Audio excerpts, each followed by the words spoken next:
স্বাগত জানাচ্ছি এনটিভির সাপ্তাহিক আয়োজন গ্যালারিতে। অনুষ্ঠানে আমরা ক্রীড়াঙ্গনের নানা দিক নিয়ে আলোচনা করি। আজকের বিষয় ফুটবলের হালচাল। আমাদের সঙ্গে স্টুডিওতে উপস্থিত আছেন ফুটবল দলের সাবেক অধিনায়ক মামুনুল ইসলাম এবং আমাদের সহকর্মী আরাফাত জুবায়ের, যিনি ক্রীড়া সাংবাদিক। প্রথমে আমরা চলে যাচ্ছি মামুনুলের কাছে। হট টপিক হচ্ছে জাতীয় দলের কোচ নির্বাচন। এই সপ্তাহ নাগাদ নতুন কোচ কে হবে আমরা জেনে যাব। আপনি দীর্ঘদিন জাতীয় দলে খেলছেন এবং আপনার অভিজ্ঞতাটা কি, আসলে শর্ট লিস্টটা কেমন হচ্ছে, আপনার কি মনে হচ্ছে? ধন্যবাদ আপনাকে। আসলে লিস্ট তো শর্ট লিস্ট কয়জন হইতে পারে বা কতজন হবে সেটা তো আমরা জানি না, এবং কারা কারা হবে সেটা আসলে কোনো আইডিয়া নাই। নাম শুনি, 3 জনের নাম সবচেয়ে বেশি শুনি। এর মধ্যে যদি আপনি আগে রাখতে বলেন, আমি ব্রাজিলিয়ান যে নেইমারের কোচ ছিলেন তাকে আগে রাখবো, কারণ তার অ্যাচিভমেন্ট অনেক বেশি। তার অ্যাচিভমেন্টগুলি যদি আপনি দেখেন অনেক বেশি। আর আমাদের দেশে যদি আপনি চিন্তা করে দেখেন, ব্রাজিলিয়ান কোচের আমাদের দেশে এর আগে ব্রাজিলিয়ান কোচ কে আসছে? ডিডো। তা ডিডো আসার পর পরিবর্তনটা কী ছিল, পরিবর্তনটা কেমন হয়েছে, এবং সে কতদিন ছিল এবং সে কতদিন থাকছে, ডিপেন্ড করে যে এই ধরনের কোচ আসলে দেশের ফুটবলের উন্নতিটা কিভাবে হবে, ন্যাশনাল টিমটা কিভাবে ভালো রেজাল্ট করবে। আমি মনে করি যে ব্রাজিলিয়ান কোচ আসলে পসিবল, কারণ ডিডো যখন স্টার্টিং তখন আমাদেরই স্টার্টিং, আমার নিজেরই স্টার্টিং। 1 বছর পর 2008-এ ডিডো আসে। ডিডো আসার পর আমাদের অনেক কিছু চেঞ্জ, ফিজিক্যাল ফিটনেস বলেন, আদার্স বলেন, আমাদের মধ্যে ক্ষিপ্ততা আসছে। মানে ব্রাজিলিয়ান যে শৈল্পিক ফুটবলের সঙ্গে যে স্পিডি ফুটবল, ওইটা আমাদের তখন মানে আমরা তো ওই লেভেলের খেলতে পারবো, বাট ওই জায়গাটুকু তো আমাদের ধারণ করার একটা সিস্টেম কীভাবে হয়। যেমন আমরা বিচে গিয়ে 10 kilometre, 12 kilometre run, 14 kilometre run করছি টানা 1 সপ্তাহ, ওখানে কন্ডিশনিং ট্রেনিং করছি বিগ স্পিডে টার্ফের মধ্যে। আপনার যেটাকে আমরা কোপা বলি, বা 12 মিনিটে আপনার হাইস্ট 9 চক্কর হাইস্ট আমাদের প্লেয়াররা দেয়, 8-9 অ্যাভারেজে থাকে। এটা এক টাইমে 4টা মারা, 4 সেট করা। আমরা কোনোদিন 1 সেটের বেশি মারিনি, সেই 4 সেট মারাইছে। সেটা বিভিন্ন ইয়ে নিয়ে, যে এই যে আমাদের ফিটনেস নিয়ে কাজ করা, আমি মনে করি ব্রাজিলিয়ান হলে আমাদের দেশের জন্য বেটার হয়। যদি আরও জানতে চাই যে আসলে কোচ নিয়োগের যে প্রক্রিয়া, সেটি নিয়ে তো বিভিন্ন জায়গায় আলোচনা, বিশেষ করে ফেসবুকে। তো আপনারা তো দীর্ঘদিন যেহেতু খেলেছেন, প্রায় 20 বছরের আপনার ক্যারিয়ার ছিল, তো এই জায়গাটিতে আসলে প্লেয়ারদের সঙ্গে আলোচনার অনেক আলোচনা বিষয়টিও সামনে আসে। প্লেয়ারদের সঙ্গে কি আসলে কোচদের নিয়োগে কোনো আলোচনা করা হয়? বিশ্বের অন্য জায়গায়ও তো আপনি গিয়েছেন। বিগত কোনো জায়গায় হয় না, বাট এবার হলে বেটার হয়, কারণ এবার আপনাকে বুঝতে হবে হামজার মতো প্লেয়ার আমাদের দেশে আছে, যাকে ঘিরে আজকে ফুটবলের ইমেজ, যাকে ঘিরে ফুটবল ফিরে থাকার যে আশা, মানুষের এই জেনারেশনের যে আস্থাটা, সেটা যদি হয়, যে আমি মনে করি যে আপনার আর হামজা তো আমাদের দেশীয় প্লেয়ার, বাট হামজা তো বাংলাদেশের ওয়ার্ল্ডের টপ ফুটবল লিগ খেলে। তা আপনি হামজার সঙ্গে শেয়ার করতে পারেন, বিকজ আপনার যখন সব কিছু ঘিরে হামজা ঘিরে, আপনার হামজার সঙ্গে শেয়ার করলে আমি মনে করি বেটার হয়। কারণ হামজা অলমোস্ট দেশে 2-3 দিনের জন্য বাংলাদেশে আসে, তার সঙ্গে বসে এবং কথা বলে এবং সিদ্ধান্ত যেটা হয়, আমি মনে করি নিলে বেটার হয়। কারণ অন্য দেশে কেউ জানি না, অন্য দেশে অনেক দেশে হয়, যেমন মেসি বলেন, রোনাল্ডো বলেন, তাদের দেশে মেসির সঙ্গে কথা বলে বেটার যে অপশনটা, আমাদের দেশে হামজাগিরের সব কিছু যখন হামজার সঙ্গে কথা বললে আমার মনে হয় বেটার হয় শেয়ার করলে তার সঙ্গে। একই প্রশ্ন যদি আরাফাত জুবাইরের কাছে জিজ্ঞেস করি, কোচ নিয়োগের যে প্রক্রিয়াটি অবলম্বন করা হয়েছে, 3 জন একটি কমিটি করেছেন, এর মধ্যে শর্ট লিস্ট, সব কিছু নিয়ে আপনার ভাবনাটা কি? ধন্যবাদ আপনাকে এবং সুপ্রিয় দর্শকদের। আসলে এবারের প্রক্রিয়াটা একটু ছিল ভিন্ন। মামুন ভাই জাতীয় দলের সাবেক অধিনায়ক, দীর্ঘদিন ফুটবল খেলেছেন ক্লাবে, জাতীয় দলে। বাংলাদেশে বিগত যেহেতু কোচ এসেছে, কিন্তু এরকম এবার যে প্রক্রিয়াটা হচ্ছে এরকম প্রক্রিয়া আসেনি। হয়তো কোনো মাধ্যমে বাফুফের ক্ষেত্রে সিবি এসেছে, 2-1 প্রেসিডেন্ট হোক বা ন্যাশনাল কমিটির চেয়ারম্যান হোক বা 2-1 জনের কথা বলে এরকম হচ্ছে। বাট এবার ধরেন আপনারা যেটা পেশাদারিত্ব বা ধরেন একদম প্রফেশনাল ওয়েতে আর কি, এটা পেছনে অবশ্য মানুষের আগ্রহ, মিডিয়ার চাপ, এটাও একটা বড় কারণ। সেই যাই হোক, তারপরও মানে প্রক্রিয়াটা বাফুফে শুরু করেছে। বাট এই প্রক্রিয়ার মধ্যে কিছু না দুর্বলতা রয়েছে। যেমন আপনার মানে বাফুফে কিন্তু হেড কোচের পাশাপাশি গোলকিপিং কোচেরও আপনার সার্কুলার দিয়েছিল। মানে কি আপনার ফুটবলে ইম্পর্টেন্ট হচ্ছে গোলকিপিং। আর আমরা বিগত সময় যেটা দেখেছি, কিন্তু গোলকিপিং কোচ এই উইন্ডোতে একজন, আরেক উইন্ডো আরেকজন, যে কারণে কিন্তু অনেক সাফার হয়েছে। বাট এবার তাদের উদ্দেশ্য ছিল কি 2 বছর মেয়াদি গোলকিপিং কোচ নেবে। আমি আসতেছি হেড কোচের বিষয় একটু পরে। সেখানে দেখা গেল কি তারা এই কিছুদিন নেক্সট জাতীয় কমিটি মিটিংয়ের পরে জনাব আমিরুল ইসলাম বাবু যে মিডিয়া কমিটির চেয়ারম্যান, তিনি ব্রিফ করলেন যে হেড কোচ আগে আমরা ঠিক করি, তারপর হেড কোচের পছন্দ অনুযায়ী আমরা পরবর্তী দেখি তার যদি ভালো গোলকিপিং কোচ থাকে তারপর আমরা তাহলে গোলকিপিং কোচ তার বিবেচনা অনুযায়ী নিব। তার মানে এখানে একটা মানে সমন্বয় দেখা গেল, তাই না? আপনি গোলকিপিং কোচ সার্কুলার দিলেন, ওয়ার্ল্ড ওয়াইড আপনাকে মানুষ জানে বাংলাদেশের কোচ হতে চায়, এটা যদি আপনার সার্কুলার দিয়ে থাকেন আবার হেড কোচের সাথে পরামর্শ করবেন, তাই না? যে এখানে একটা সমন্বয়হীনতা রয়েছে। আর হেড কোচের যে বিষয়টা মানে সবারই একটা আগ্রহ, তাই না? আপনি যদি সাম্প্রতিক সময় দেখেন মানে ইন্ডিয়া কিন্তু আপনার হেড কোচ নিয়োগ দিয়েছে, সেখানে কিন্তু আপনার 3 জনকে তারা শর্টলিস্ট করেছিল, 3 জনকে শর্টলিস্ট করা আবার কারা কারা 3 জন ছিল তারা কিন্তু প্রকাশ করেছে, তাই না? এটা আমি মনে করি এটা মানুষের আগ্রহ, 10 জনকে কারা কারা, এটা আমার মনে হয় তাদেরকে প্রকাশ করা উচিত ছিল। কারণ মানুষের ধর আমরা মিডিয়া বলেন জানতে চাবো কে কে আছে, 2-3টা নাম আমরা শুনবো, একজন একটা বলবে, আরেকজন অবদার একটা বলবে, এতে মানে আপনার অবতথ্য বলেন বা অনেক সময় ভুল তথ্য হতে পারে। এটা না করে বাফে উচিত ছিল যে 10 জনের নামটা প্রকাশ করে দেওয়া, এরপরে তারা তাদের বা কি হবে এটা তারা করতে পারতো। আর প্রক্রিয়ার যে বিষয়টা আসলে এখানে আসলে মামুন ভাই জাতীয় সাবেক অধিনায়ক, এখানে আমার মনে হয় যেটা যে যাদেরকে এবার মানে কমিটিটা করা হয়েছে মানে টেকনিক্যাল কমিটির চেয়ারম্যান যেন কামরুল ইসলাম হিন্টন, তারপরে শ্রদ্ধা রেখেই বলি, আসলে টেকনিক্যাল কমিটি এমন একটা বিষয় সেখানে ধরেন আপনার অনেক টেকনিক্যাল নলেজ থাকতে হবে, এবং টেকনিক্যাল কমিটির অধীনে কিন্তু বাফুফে যারা বেতনমুক্ত কোচ, যারা মানে লোকাল কোচ এবং টেকনিক্যাল ডাইরেক্টর তার অধীনে বা এই কমিটির অধীনে। এখন ওই কমিটির চেয়ারম্যান যে ব্যক্তি হবেন তার তো অবশ্যই টেকনিক্যালি সেরকম নলেজ থাকতে হবে, তাই না? তো সুতরাং এখানে বাস্তবতা হচ্ছে যে বাফুফের টেকনিক্যাল ডাইরেক্টর খুবই একটা মানে খুব উচ্চ দরের পদ, এখানে বেশ ভালো একটা স্যালারি তিনি করেন, পেয়ে থাকেন, কিন্তু তার যে তদারকি বা তিনি তদারকি যে করবেন সেখানে টেকনিক্যাল কমিটির চেয়ারম্যান হিসেবে তিনি টেকনিক্যাল অতটা সাউন্ড ব্যক্তি না। তো সুতরাং এখানে একটা দুর্বলতা, এবং কমিটি যখন চেয়ারম্যান ফর্ম হয় তখনই কিন্তু আমরা বলেছি এবং এটা নিউজে হয়েছে। আর পাশাপাশি যে 2 জন আপনার ওখানে রয়েছেন কমিটির পাশাপাশি 3 সদস্য বিশিষ্ট কমিটি, সেখানে 2 জনই সাবেক জাতীয় ফুটবলার এবং একজন আপনার গোলকিপিং কোচ, আর একজন আপনার কোচিং করেন না বা আর ফুটবলের সাথে সাবেক ফুটবলার। তা আমার মনে হয় আসলে এই কমিটিটা 2 জনই ফেডারেশনের মেম্বার, 2 জন ফেডারেশন মেম্বার। আমার মনে হয় এই কমিটিটা আরেকটু ধরেন যারা মানে একদমই ডাইরেক্ট কোচিংয়ের সাথে জড়িত, ঠিক আছে, যারা কোচিংয়ে জড়িত যেরকম যারা আছেন এরকম এদেরকেও মনে করেন নেওয়া, বা ধরেন আরেকটু দরকার হলে বিশেষজ্ঞ নেওয়া অন্য কোনো সেক্টর মিলিয়ে। কারণ এখানে আমার মনে হয় আরেকটু কমিটিটা আরেকটু মানে সুন্দর করে গোছানোর সুযোগ ছিল। বা তারপরেও তারা সে মধ্যে যতটুকু করেছে, তাদের একটা গাইডলাইন বা তাদের একটা ফ্রেমওয়ার্ক ছিল, সেই ফ্রেমওয়ার্কের মধ্যে তারা ধাপে ধাপে কমিয়ে 22 জনে করেছিল, পরে ন্যাশনাল গেমস কমিটি সেটা 10 জনে নামিয়ে এনেছে। বাট আমার দৃষ্টিতে মনে হচ্ছে যেটা মানে এখানে 10 জনের যে তালিকা সেটা ওই মিটিংয়ের পরে এটা প্রকাশ করে দেওয়া উচিত ছিল। আলোচনা চলছে সাম্প্রতিক ফুটবল নিয়ে, এবং জানতে চাবো আরাফাত জোবায়েরের কাছে যে 2টি দল 2টি জায়গায় খেলবে, প্রথমবার বাংলাদেশ ইউরোপে খেলবে। দলটি নিয়ে বেশ সমালোচনাও আছে যে ফিফা র্যাঙ্কিংয়ে সান মারিনো অনেক নিচের দিকে, কিন্তু ইউরোপে খেলতে যাচ্ছে বাংলাদেশ। এখানে একটু আমি সেটা বললাম, যখন এটা মানে আসলে বাফুফে এই যে দলগুলো খেলতে চায়, জাতীয় দল কমিটির মিটিংয়ে সিদ্ধান্তই হয়। তো জাতীয় দল কমিটির মিটিং হয়েছিল মাসখানেক আগে, তখন মিটিং হওয়ার পরে বললো যে এরকম আমরা মায়ানমার, থাইল্যান্ড, এরকম আরো কয়েকটা দেশের নাম বললো, ওই দেশে খেলতে যাওয়ার কথা, ভালো কথা, আমরা সেরকমই বললাম। না মালদ্বীপস তখন হয়নি আর কি, সেরকম আলোচনায় করা হলো। এর 2-3 দিন পর হঠাৎ করে আমরা দেখলাম প্রেস রিলিজে লেখা যে সান মারিনোর সাথে বাংলাদেশ দল খেলবে। এই যে বিষয়টা হচ্ছে ধরেন আপনি একটা মিটিং করলেন, একটা ব্রিফ করলেন, আপনার সান মারিনোর যদি প্রস্তাব থাকে সেটা বলতে পারতো, তাই না? তো সেটা হঠাৎ করে আপনার 3 দিনের মধ্যে সান মারিনোর সাথে ডিক্লেয়ার করে দিলেন যে এই দিন খেলা। তার মানে নিশ্চয়ই আপনার হয়তো সান মারিনোর সাথে আপনার আলোচনা আগে থেকে ছিল, কারণ ইউরোপের দলের সাথে খেলা 1 ঘন্টা 2 ঘন্টা হয় না, তাই না?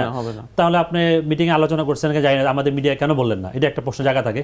আর দ্বিতীয় হচ্ছে তারা যে প্রেস বিজ্ঞপ্তি বিভিন্ন মাধ্যমে যারা বলেছে যে আসলে এটা একটা ঐতিহাসিক ম্যাচ, যা ইউরোপের প্রথম দলের সাথে খেলা বা ইউরোপ প্রথম খেলা, এখানে একটু মানে বিভ্রাট রয়েছে। কারণ 2000 সালে বাংলাদেশ দল আপনার ইংল্যান্ডে গিয়েছিল এবং সেখানে খেলেছিল, এবং আপনার 2002 সালে আপনার বসনিয়া হার্জেগোভিনার সাথে বাংলাদেশের খেলা অভিজ্ঞতা রয়েছে। আর এখানে একটা ইউনিক হচ্ছে যে আপনার ইউরোপিয়ান দলের সাথে ইউরোপে গিয়ে খেলা, এটাই হচ্ছে আপনার শুধুমাত্র আপনার একটা ইউনিক বিষয়। বাকি বাংলাদেশ দল আগে ইউরোপে গিয়েছে এবং ইউরোপিয়ান দলের সাথেও খেলেছে, ইউরোপিয়ান দলের সাথে খেলেছে, ইন্ডিয়াতে খেলেছে। আপনি যেটা বললেন আমি মনে করি আসলে এটা বাফুফে একটা বড় ধরনের ঝুঁকি নিয়েছে, কারণ আসলে সান মারিনো সবচেয়ে আপনার র্যাঙ্কিংয়ের সবচেয়ে তলানির দল, এবং এটা তলানির দল কারণ হচ্ছে কারণ তারা ইউরোপে খেলে, বিভিন্ন বড় টিমের সাথে খেলে, যে জন্য তাদের আসলে র্যাঙ্কিংটা খুব নিচে থাকে। এখন বাংলাদেশের সবচেয়ে ভয় জায়গা যেটা ধরেন আপনার সান মারিনোর সাথে খেলেন, আপনার অভিজ্ঞতা অর্জন করলেন, তারপর যদি বড় বড় টিমের সাথে খেলে সেটা ঠিক আছে, বাট আলটিমেটলি আপনার ফুটবলে এখন দিন শেষে আপনার জয় পরাজয় এবং র্যাঙ্কিং একটা ফ্যাক্টর। আপনি বাংলাদেশের তুলনায় তারা প্রায় 30 ধাপ পিছনে, এখন ইনকেস যদি বাংলাদেশ যদি এই ম্যাচটা হেরে যায় বা ড্র Ranking হয় এ পয়েন্ট একটি হারায়, বড় তাহলে বড় একটা প্রভাব প্রভাব পড়বে। পড়বে। কিন্তু কিন্তু আপনি দেখেন, আপনি বলতে পারেন যে আমাদের অভিজ্ঞতা হলো, আমরা ইউরোপের টিমের সাথে খেলার সুযোগ পাই নাই, সেটা ঠিক আছে, আপনার অভিজ্ঞতা হলো বা সেটা আপনার একটা ঝুঁকি নিতে পারেন, কিন্তু ঝুঁকিটা মানে ক্যালকুলেটিভ কিনা এটা নিয়ে একটা প্রশ্ন। আরেকটা বড় বিষয় যে আপনি জানেন যে আপনার কোচের ম্যাচ শেষ, নতুন একজন কোচ আসবে, তো নতুন কোচ আপনার স্বাভাবিকভাবে তার দল সম্পর্কে জানা বোঝা একটু সময় লাগবে। তো আমি মনে করি এটা একটা মানে বাফুফে একটা রিস্ক নিয়েছে, মানে রিস্কটাকে ক্যালকুলেটিভ কিনা সেটা নতুন সময় কোচের প্রথম ম্যাচই এরকম প্রথম একটা ম্যাচের দলের উপর সঙ্গে এবার হবে, আরেকটা ভিন্ন দেখেন, একটি মামুন ভাই condition-এ। একটা যেটা বলে দেখেন, বাস্তবতা হচ্ছে এটা আপনি ওখানে সানমারিতে যাবেন, আবার হচ্ছে আপনার মালদ্বীপে একটা টুর্নামেন্টে যাবেন, স্বাভাবিকভাবে যদি ওখান থেকে আপনার ন্যাশনাল কিছু প্লেয়ার চলে যায়, তাহলে তো আপনার এই দলটা কিছুটা হলে আপনার দুর্বল হবে বা কিছুটা হলে আপনার একটা শক্তিটা খর্ব হবে। তো ফলে আপনি সানমারিতে যাওয়া প্লাস অনেক ব্যয় হবে। আবার দেখেন মালদ্বীপে যাচ্ছেন আপনি, এখানে যদি আপনার খেলতে সাব কন্টিনেন্ট টিম খেলতেছে, এখানে যদি আপনার সাফল্য বিবেচনা অবশ্যই আসবে। যদি আপনি এখানে ফাইনালে বা ট্রফি না যেতে পারেন, সেখানেও কিন্তু প্রশ্ন আসবে। এবং আপনি সিদ্ধান্ত নিয়েছেন কিন্তু একদম 11th আওয়ার। আপনি যতদিন বলেছিলেন যে আন্ডার 23 যাবে, হয়তো বা 2-1 সিনিয়র প্লেয়ার যেতে পারে, এখন বলা হচ্ছে যে না, এটাও অলমোস্ট মানে আপনার ন্যাশনাল টিমে যাবে এবং এখানে আপনার ন্যাশনাল অনেক প্লেয়ার যাবে, বাট হামজা সামি যারা মেন মালদ্বীপ প্লেয়ার তারা ফেডারেশনের মানে সানমারিনো যাবে। তো আমি মনে করি আসলে এখানেও একটা মানে সমন্বয়হীনতার বিষয় রয়েছে, কারণ এটা আরো একটু সুন্দরভাবে মানে গুছিয়ে করা যেত। আর আলটিমেটলি হচ্ছে যে আসলে বাংলাদেশের ফুটবলে ধরেন এই যে মানে সমন্বয়হীনতা একটা বড় প্রকাশ আর কি এভাবেই পাই আর কি। দেখেন আরেকটা বিষয় দেখেন, এই যে এই মালদ্বীপে কোচ কে হবে, এটা আমরা অলিখিত বাউন্ডারি জানি যে মনে করেন কোচ মারুফুল হক হবে, তো সেটা এখন আনুষ্ঠানিকতা পায় না, এটা আনুষ্ঠানিকভাবে বলে দিলেই হয় যে আসলে কোচ মারুফুল হক হচ্ছে, তাই না? কারণ এই সময়ের মধ্যে আসলে মানে লাইসেন্স বলেন বা অভিজ্ঞতা বলেন, মারুফুল হক ছাড়া সেরকম অপশনও নেই মানে রানিং হিসাবে। কারণ বাবুবের টেকনিক্যাল টিটু তার কোচিং কোর্স রয়েছে, অনেক ব্যস্ততা রয়েছে। আর তাছাড়া আপনার জুলফিকার মাহমুদ মিন্টুও রয়েছে, বাট তিনি এখন সক্রিয় নেই, মানে বর্তমানে ক্লাব কোচিং করাচ্ছেন না। Active তো সেই দৃষ্টিকোণ থেকে আপনার Maruful Haque best choice, no doubt. But সেটা যদি হয়ও, তাহলে আপনার এটা মানে তাও যদি আনুষ্ঠানিকভাবে তাকে না বলেন বা যদি আনুষ্ঠানিকভাবে না জানানো হয়, তো তাকে তো ধরেন সেইভাবে একটা প্ল্যান করা বা করা, সেটাও একটা ঘাটতি থেকে যায়। এই হচ্ছে সামগ্রিক অবস্থা আর কি। এমনি আসলে আমাদের নতুন যে প্লেয়াররা রয়েছেন, স্পেশালি যারা বাইরে থেকে আসেন, তাদের জন্য ন্যাশনাল টিমে খেলার একটি বড় সুযোগ কি চলে আসছে নাকি, যদি মালদ্বীপসে খেলতে যায়? মাসবি আমাদের দেশের বাইরে যারা আসে, আমি তো আপনাকে বললাম যে হামজা প্রবাসী সুমিত, ফুটবলাররা। প্রবাসী, আমরা প্রবাসীটা না বলে আমাদের আমরা প্রবাসী বলে আর দেশি প্লেয়ারদের মধ্যে একটা বিভেদ তৈরি হচ্ছে, কিন্তু স্পেসিফিক ভাবে বোঝানোর জন্য মানে আমাদের বাইরের দেশে যে প্লেয়ার, যে বংশোদ্ভূত প্লেয়াররা আসে আমাদের দেশে, আপনার হামজা, সুমিত, জায়ান, ফাহমিদুল, সবাই পারফর্মার। এরা আসাতে আমাদের চেঞ্জগুলি কী হয়েছে, আমাদের টিমের স্ট্রেংথ বাড়ছে, এরা আসাতে আমাদের ফুটবলের ইমেজটাই চেঞ্জ হয়েছে। ডিফারেন্স, আপনি যদি এখন বাইরে যান, ক্রিকেটের থেকে ফুটবলের বেশি আলোচনা তাদের জন্য। এরকম ভালো প্লেয়ার যদি আমাদের দেশে আসে, আমি মনে করি এটা গুড সাইট। এটা আমরা কেন নিব না, এটা তো আমাদের জন্য ভালো সাইট। আমরা আমাদের জায়গা থেকে আমাদের টিম স্ট্রেংথ বাড়তেছে, আর আমাদের প্লেয়ারদের মধ্যে চ্যালেঞ্জটা আসতেছে, দেশি প্লেয়ারদের মধ্যে চ্যালেঞ্জ আসতেছে যে ওরা আসতেছে। ধরেন হামজার সঙ্গে যদি আপনি ট্রেনিং সেশন করেন, হামজার যে ইন্টেন্সিটি খেলার, হামজার যে স্ট্রেংথ, হামজার যে জায়গা, ওই জায়গায় যেতে গেলে আপনাকে ওই পরিমাণ কষ্ট করতে হবে। তো ওই জায়গাকে আপনাকে টার্গেট নিতে হবে, তখনই তো আপনার ইমপ্রুভটা হবে। আমি যদি ওই যে কিছুক্ষণ আগে বললাম, আমি লোয়ার টিমের সঙ্গে খেললে লোয়ার ইমপ্রুভমেন্ট পাবো, আমি যদি হায়ার টিমের সঙ্গে খেলে আমাদের হাই ইমপ্রুভমেন্ট হবে, এবং এটা ডে বাই ডে ইমপ্রুভমেন্টটা বাড়তে থাকবে, নিচে নামবে না, কারণ আমরা এখন উপরের দিকে যাচ্ছি। এই জিনিসগুলি সব কিছু মিলে এটা খুবই ভালো। আমি যেমন জুয়ার ভাইয়ের সঙ্গে আমি একটা জায়গায় একমত না। আর ন্যাশনাল টিম অ্যান্ড 23 টিম, এখানে স্ট্রেংথের কিছু না। এখানে হলো আপনার ন্যাশনাল টিম খেলবে ন্যাশনাল টিমের জায়গায়, 23 খেলবে 23 জায়গায়। 23 বিগ চ্যালেঞ্জ কেন, এখান থেকে প্লেয়াররা কিন্তু ন্যাশনাল টিমে খেলবে। তারা যদি ভালো রেজাল্ট করে, ভালো পারফর্ম করে, ভালো কিছু আনে, এখান থেকে অনেক প্লেয়ার আপনার ন্যাশনাল টিমের সুযোগ হবে। এটা কিন্তু খুব কম আসে। যেমন আমাদের দেশে কিন্তু 3টা টিম বা 2টা টিম রেডি থাকে না। আপনার তাৎক্ষণিক টুর্নামেন্টগুলি খেলাতে আপনার রেডি হচ্ছে, আপনি কেন যাচ্ছেন, আপনি কিসে যাচ্ছেন, একটা টার্গেট নিয়ে যাচ্ছেন, টার্গেটের পরবর্তী টার্গেটটা কি, ন্যাশনাল টিমে আপনার কিছু ভালো প্লেয়ার আসার জন্য। আন্ডার 20 যারা খেলছে, আমরা যে আমাদের যে স্ট্রাইকার বলেন, যার সবচেয়ে বেস্ট পারফর্মার, টুর্নামেন্টের বেস্ট প্লেয়ার, যাকে আমি আমার চোখে দেখা, তার 20 খেলার পর তার একটি স্থান তৈরি হয়েছে ন্যাশনাল টিমে ডাকার। এটা আমাদের জন্য বেটার এবং ওর জন্য ভালো, কারণ আমরা একটা ভালো প্লেয়ার পেয়ে গেছি। এখন 20 টিম যদি আমরা চ্যাম্পিয়ন না হতাম বা আমরা খেলাগুলি বেশিরভাগ ফোকাস না করতাম, তাইলে কিন্তু আমরা প্লেয়ারটা পারতাম না। এখন অনেক প্লেয়ার আছে যারা ন্যাশনাল টিমে ঢুকার মতো একটা স্পেস আছে, কল পাওয়ার মতো, এখন সে ডাইরেক্ট ইন করার মতো, তাইলে তাদের একটা সুযোগ হচ্ছে 23। তাদের কিছু সিনিয়র প্লেয়ার থাকবে, তারা কিছু থাকবে, স্ট্রেংথটা বাড়বে, তাদের থেকে চ্যালেঞ্জ থাকবে যে আমরা ন্যাশনাল টিমে আজকে এবার ভালো রেজাল্ট করে আমরা ন্যাশনাল টিমে ঢুকবো।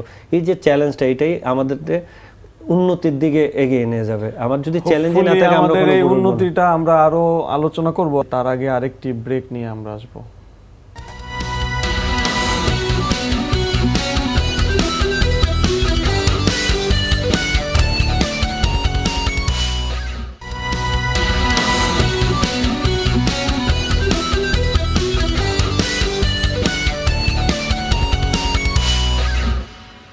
দর্শক, আরেকবার আমন্ত্রণ জানাই গ্যালারিতে। আমরা আলোচনা করছি ফুটবলের হালচাল নিয়ে। মামুন ভাই, যেটা বলছিলাম যে আসলে জাতীয় টিম নিয়েই তো সব আলোচনা সমালোচনার জায়গা, কিন্তু জাতীয় টিমই তো ফুটবল নয়। বাংলাদেশের ফুটবলের একটি স্ট্রাকচার আছে যেটা নিয়ে অনেক আলোচনা করি আমরা, সব কিছুই কেন্দ্রবিন্দু থাকে জাতীয় টিমকে ঘিরে। কিন্তু আমাদের যে তৃণমূলের ফুটবল, আমাদের যে লিগ, এইগুলো নিয়ে আসলে সেভাবে সামনে আলোচনা নিয়ে আসা হয় না। আমরা লিগের যে মাঠগুলো দেখলাম, এটা নিয়ে অনেকেই বিভিন্ন কথা বলে। আমরা কয়েকদিন আগে দেখলাম যে মাঠে প্রচণ্ড পানি জমে আছে এবং সেখানেই খুবই বাজে অবস্থা।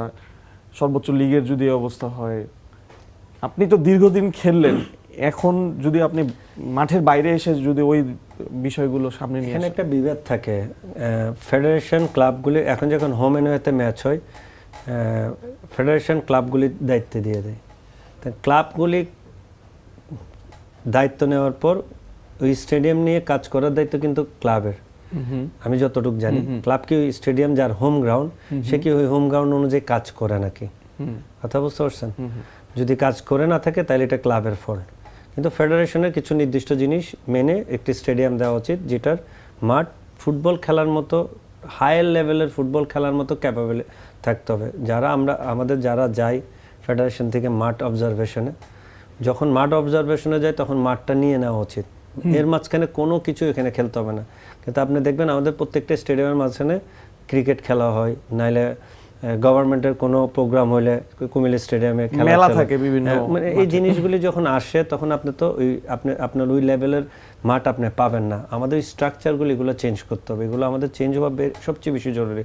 লয়ার লিগ, আমাদের লয়ার লিগের মানটা দেখতে হবে। লয়ার লিগ আমাকে মান বাড়াইতে হলে আমাকে কি করতে হবে?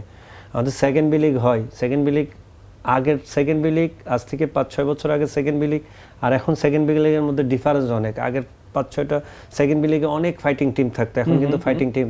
এখন আমি লাস্ট ম্যাচ দেখলাম শুক্তারা চিটাগাঁওয়ানি না পারতে খেলা, গোল না পারলে গোলকিপার ঢুকাই দেয়, চিটাগাঁওয়ানি গোলকিপার নিজের বারে ঢুকাই দিচ্ছে, গোলেই অবস্থা। যে আমি দেখার পর তখন ম্যাচ কমিশনার বললাম, এই ম্যাচে আপনি একটা অবজেকশন দিন, কারণ এই ধরনের টুর্নামেন্ট খেলে আপনি এখান থেকে প্লেয়ার যে কারণে উঠার যতটুকু দরকার ততটুকু উঠবে না, প্লাস প্লেয়ারগুলি নষ্ট হবে। তাহলে এই যে লিগগুলি দেখার মতো, অবজারভেশনের মতো কোনো মানুষ ফেডারেশন দেয় নাই। এখন সবারই কাজ আছে, সবাই ব্যস্ত সব জায়গায়, বাট এই ধরনের টিম করে দেওয়া উচিত যে এই ম্যাচগুলি অবজারভেশন করবে। এখান থেকে অনেক প্লেয়ার আছে যে যারা বি লিগে খেলবে, এবং এখান থেকে অনেক প্লেয়ার আছে যারা জুনিয়র লেভেলে ন্যাশনাল টিমে খেলবে, আন্ডার-17, আন্ডার-20। তখন এই স্ট্রাকচারটা যতদিন চেঞ্জ হবে না, আপনার এই ইউথ ডেভেলপগুলি আপনার স্ট্রং হবে না। আপনার এগুলোর দিক দিয়ে ক্লাবেরও কিছু দায়ী দোষরও আছে, কিছু ফেডারেশনের আছে। যৌথ যদি বসে এই জিনিসগুলি, আপনার মাঠের কথা বলছেন, যে জিনিসগুলি যদি ঠিকঠাক করতে বলে, আপনার ডোমেস্টিক লিগও স্ট্রং হবে, মাঠের পরিবেশও ভালো হবে, প্লেয়াররা খেলে, প্লেয়াররা যে স্ট্যান্ডার্ড, মাঠ যত ভালো হবে আপনার স্ট্যান্ডার্ড তত ভালো হবে, খেলার ইন্টেন্সিটি তত বাড়বে। আমরা এমন মাঠে খেলি স্লো মাঠ, আর আমার ইন্টেন্সিটি, যেমন আপনি বসুন্ধরা মাঠে গেলে এক ধরনের প্লেয়িং ভালো ফুটবল দেখবেন, আবার আপনার কুমিল্লা মাঠে আসলে আরেক ধরনের। আপনি তো কেন এত ডিফারেন্স হয়? বিকজ অফ মাঠ। আপনাকে ওই মাঠ ওইভাবে রেডি করা উচিত, এবং প্লেয়ারদের, ইয়ং প্লেয়ারদের সেফটির ব্যাপার স্যাপার থাকে। এমন কোনো মাঠে জানি না খেলা হয় যেটাতে ইনজুরিতে পড়ে নিউ জেনারেশন, মানে আমাদের যারা new national player, upcoming talented player জানি ইনজুরি না হয়।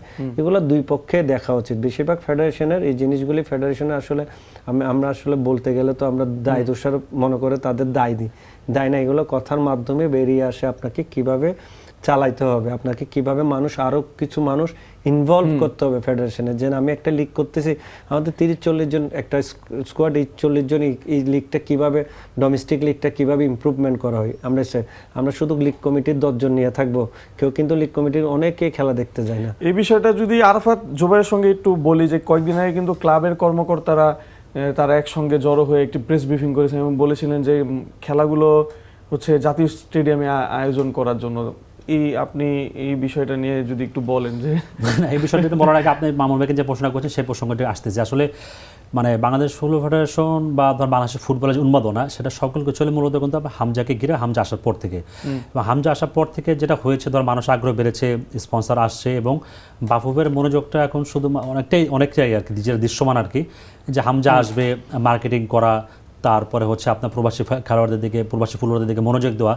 বাট বাস্তবতা হচ্ছে যেটা ধরুন আপনি যতদিন পর্যন্ত ফুটবল হচ্ছে মূলত ক্লাব নির্ভর খেলা, সেটা আপনি ব্রাজিল, আর্জেন্টিনা, ইংল্যান্ড, সেখানে দুনিয়ার যে কোনো জায়গায় বলেন, কারণ সারা বছর আপনি ন্যাশনাল খেলা বাংলা জাতীয় সাবেক অধিনায়ক 7 থেকে 8টা ন্যাশনাল খেলা সুযোগ নাই। বাট আপনি যতদিন পর্যন্ত আপনার ক্লাব স্ট্রাকচার, আপনার ঘরোয়া মান যদি ভালো না হবে, ন্যাশনাল লেভেলে ভালো মানের ফলাফল সম্ভব না। সেটা আপনি বাস্তবিক অর্থেই বলেন, সেটা হামজা সামিদ এসেছে তারপরে কিন্তু আমরা কোয়ালিফাই করতে পারিনি, এটা কিন্তু বাস্তবিক অর্থে যেটা আপনার সেই পরিমাণ আপনার ইকোসিস্টেম, আপনার ধরেন আদার্স প্লেয়ারদের quality, coaching quality, field planning, অনেক কিছু জড়িত। সুতরাং আপনি এখানে যদি ভালো করতে চান, যেমন সবচেয়ে বড় দুঃখজনক বিষয় যেটা, এই কমিটি কিন্তু প্রায় অলমোস্ট 1.5 বছর হয়ে গেছে, এখনো কোনো গ্রাউন্ডস কমিটি নাই।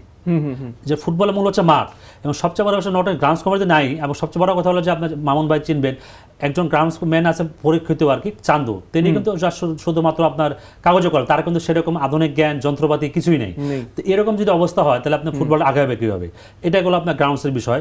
আর এছাড়া ধরেন আপনার আর মামুন ভাই যেটা বললেন যে আসলে মানে ক্লাবেরও আপনার অনেকাংশে দায় থাকে। আবার আর একটা বাস্তবতা হচ্ছে যেটা ধরেন বসুন্ধরা এবং ফোর্টিস বসুন্ধরা মাঠে ব্যবহার করে তারা হোম গ্রাউন্ড হিসাবে, এছাড়া বাকি যে ক্লাবগুলো রয়েছে তাদের নিজস্ব কোনো মাঠ নেই।